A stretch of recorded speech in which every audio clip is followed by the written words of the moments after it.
President na nandito sila, nandito sila, si Ma'am Bishop, and the family. I believe that there is something that God has installed in each and every one of us for a purpose. We do not know, but we know, and I know that the purpose is to glorify Him. So for another year, may kalab na kayo, Sir Ben, I'm sure marami pa. But in this process, maraming struggle, maraming adversities, maraming pinagdadaanan. But the good thing is, yun yung difference siguro natin pag si Kristo ay nasa buhay niya. So in every areas na dinadaanan natin, we consider it kasama natin siya sa part niya. Yung mga devotions na ginagawa natin, napapakinggan natin, there is a purpose why things happen.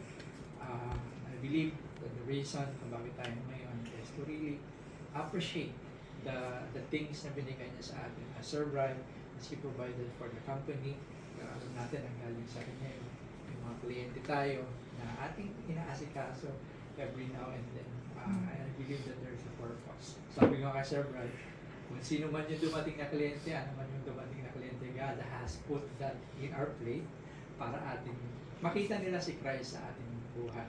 Amen. Sa ating company. O sa bawat isa sa atin, we understand na yung blessing ay meron talagang pinanggagalingan. And we know as a Christian that everything that dumating sa atin is coming from above and there is a purpose.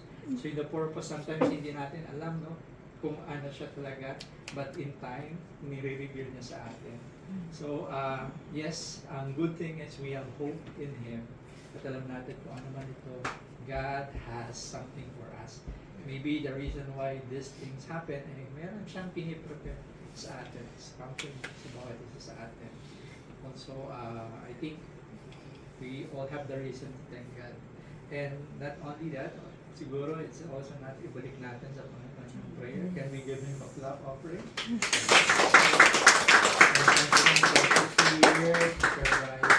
And I believe God has a purpose, hindi lang yan. Alam ni God kung anong heart desire ni Sir Brian sa kanya, sa kanyang family, sa company. Me, when we talk, alam ko yung heart niya. Kung paano niya gusto, kung ano yung gawin sa company, alam ko kung anong gusto niya mangyari. And I believe God has really piniprepare siya dun sa ganitong situation. And I know everything happens, there's a purpose, but the end goal is basically to glorify His name. Yes. Okay, so I think we're here to celebrate. Hindi nag-sermon na yan. Anyway, so let's thank God. And I pray your hands to extend